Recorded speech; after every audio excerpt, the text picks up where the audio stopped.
হরে কৃষ্ণ। শুধু ভক্তজন, আজকে আমরা শ্রবণ করব কে আমাদের পরম বন্ধু আর কেই বা আমাদের পরম শত্রু।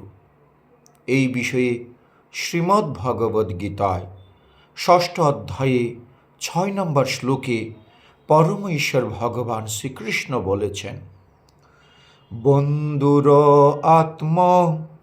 আত্মনস্তস্ব येन आत्मैव आत्मना जितः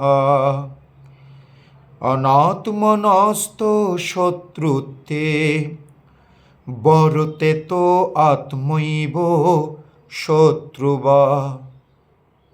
অনুবাদ হচ্ছে, যিনি তার মনকে জয় করেছেন তার মন তার পরম বন্ধু, আর যিনি তা করতে অক্ষম তার মনেই তার পরম শত্রু।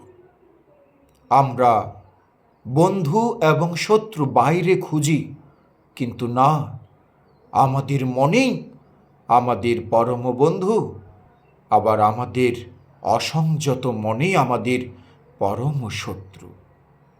হরে কৃষ্ণ।